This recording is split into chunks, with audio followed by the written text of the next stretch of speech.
Train ticket বুকিংয়ে কিন্তু অনেক অনেক অনেক পরিবর্তন এসে গেছে। এখন কিন্তু ট্রেন টিকিট বুক করতে গেলে আমি একটু সংক্ষেপে কিছু কিছু চেঞ্জেসের কথা বলছি। যেরকম তৎকাল টিকিট বুক করতে গেলে আপনাকে ওটিপি বেস হয়ে গেছে। আগে ওটিপি আসতো না, ফোন নাম্বারের কোনো এরকম জরুরত ছিল না, যে কোনো কারো একটা ফোন নাম্বার দিয়ে দিলে হয়ে যেত।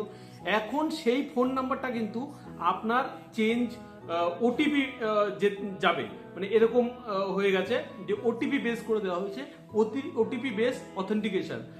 আপনি যদি তৎকাল টিকিট কাটতে বসেছেন তাহলে আপনার ফোনে কিন্তু একটি ওটিপি যাবে। সেই ওটিপি যতক্ষণ না দেবেন ততক্ষণ কিন্তু আপনার টিকিট বুক হবে না।